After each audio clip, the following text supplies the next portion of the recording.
when I was building Don't Look Away, like I was building it in a coffee shop, so like I had to like just figure out how to like handle movement, and this is how I handled it, like with camera movement editor controls. Then I just kind of built it out every like 5 seconds on my headset. It was pretty weird to kind of just have a headset in a coffee shop. It was like, you know, like I was that weirdo, like, but yeah. So now we have movement, which is dope.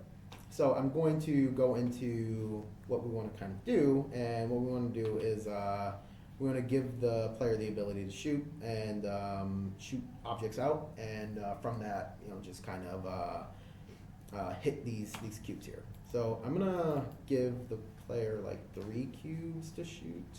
So what I did was I duplicated the same cubes that we have here, and you don't see it here, but like on the hierarchy we have cube 1, cube 2. So I'm gonna move cube 2 over here, and I'm gonna move cube 1 over here. So we have like 3 things to kind of shoot at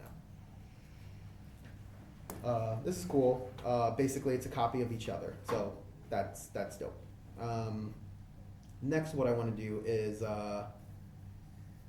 each of these cubes here, I want to have a detector on whether I got hit, and we can use that. We can use something that we talked about a little bit earlier on how to build this out, and it's called our box collider.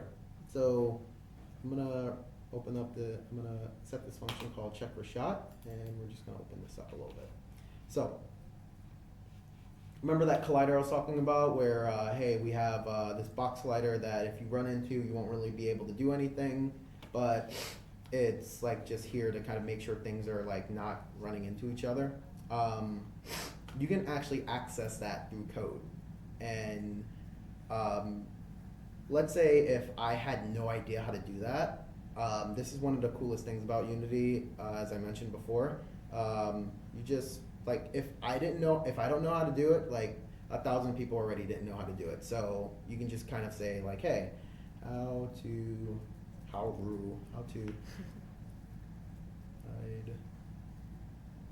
hit objects in Unity. And literally, as you can tell, like 10,000 people have like asked for this already. So like that's as you can see, like it's one of the first suggestions here. So what I do is just kind of like look it up online here, and what normally happens is like there's really cool docs on Unity to kind of like help you understand what's going on.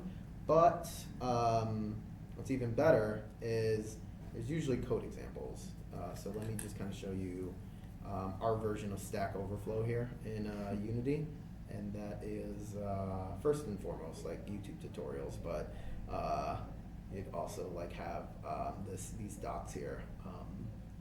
Hey, I'm like, wait 1 second. There we go. So we'd have a small little section to kind of understand how someone else would do it, how someone would handle like this idea of like collision, and we can kind of just read this code or just kind of build it based off of this. So I know when something hits my cube, I want it to like be destroyed. So this idea of on collision enter sounds right up my alley. So basically it's a function that takes a collision, and it just kind of like, you can run logic on that collision object there. So, you know, this is development here. You just copy pasta sometimes and go from there. So what we have here right now is a function called onCollisionEnter. And basically what it's doing is it's just checking to see, hey, did something hit me? If something hit me, then run some logic. So let's kind of like set that there for now. I wanted to kind of like show you what you would do for this, and then we're gonna come back to it later on because we have to create our bullets and stuff, because how are we shooting? Normally when we shoot, we probably want to shoot from like our camera point of view. So how would we do that? We'd probably want to like write a script on our camera, which is like our like kind of view of the world, and go from there. So I'm going to create this script, or I'm going to reference this script that was already created here called shoot. And basically what is going on here is another input function here, and all happening in the update. So every frame, Unity is going to check if I hit this button called Fire 1. And Fire 1 is just like your mouse click, or like the A button in your Xbox controller, or whatever you kind of want it to be based off of like your project. So for example, for me, fire button is going to be this trigger for shooting.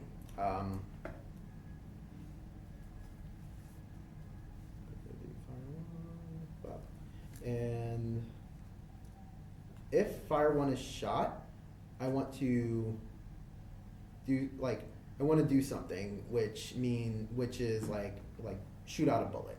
So as I mentioned before, everything in Unity is a game object. So what we want to do is kind of like create a game object to kind of like be our bullet to like shoot from. And the way we do that is called instantiation. And instantiation is basically just you creating something from nothing, or something from a reference.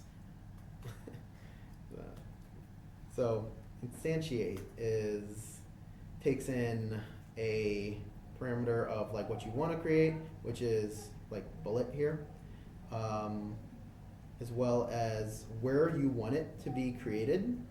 So I want to create it basically exactly where I am, because I want it to kind of feel like I'm like shooting it from my mouth or something like that.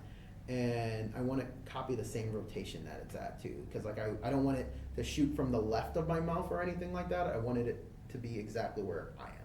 So we're going to hit rotation here, and actually just to save us a little bit of time, because I want to kind of talk about a little bit more stuff, I'm going to uncomment this guy here. I'm sorry I'm cheating, but like I want to show you like more stuff like as well.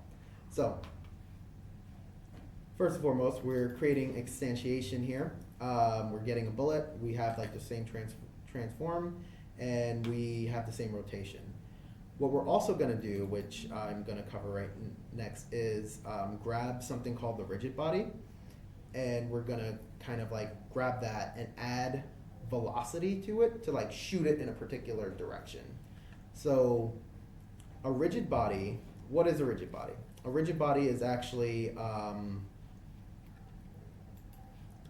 your physics in the world. So basically, it's the way our game is going to pretend that there's gravity in the world. So I'm going to just grab a working template of like a bullet, which is just a little cube, a little circle here. So what do we have? What is this? It's basically just a rigid body. It's basically a sphere with a sphere collider. This is basically a box collider, but in the shape of a sphere, rounded. But we also have this thing called a rigid body here, which is interesting. Let me show you what that does. So I'm gonna like lift this up here and then press play. And watch it just drop. Sinks like a rock. If I were to have deleted this rigid body here, what do you think it would do? Any question? Any guess? Would it stay there? Yeah, let's see. And it drops. No, I'm kidding. It actually stays there. So rigid body is basically what is the example of like physics in like your game. So in order for things to collide with each other, it needs to like one object needs to have a rigid body, because one object needs to kind of simulate physics, and both need to have a collider on them to actually like interact with each other. So for example, let's say if I were to drop this right on this cube, let's see what would happen if let's just see what happens. So blop, and it just sits down there. It's so interesting because there's no rotation or anything like that, it just sits comfortably. It's this is what makes games interesting. You have to kind of like add all of that stuff in. So let's say if I wanted to kind of like give it a little bit more of like a little bit more constraints, we'd be able to like freeze some rotations on it. We'd be able to like use gravity or not use gravity. But this is a little bit more advanced. I just wanted to kind of like say, hey, if you wanted to do something like, if you wanted to make jelly shooting or something like that, you can give your bullets a little bit of balance. You can do whatever you want with your rigid body. So long story short, rigid bodies are pretend physics, and you can kind of like give it, like there's a lot of parameters here. So like, let's say if I wanted to give it a mass of 100, what do you think is going to happen? Might destroy the It could, like, so, We drop faster. okay, let's, Well, no, that's well, not. No, I just showed that. I don't know. let this be a lesson, never to Yeah. second guess yourself. Oh. It drops faster. Oh. Because like, it's mass. It's like you're adding more mass to it. So let's say if you wanted something really heavy. It's the pound of feathers and pound of bricks thing. Yeah. I thought it was gonna like destroy the ground around it maybe. So like we're gonna code that in, because like the thing is it hits the collider, but like nothing happens, of course, because like one object has a collider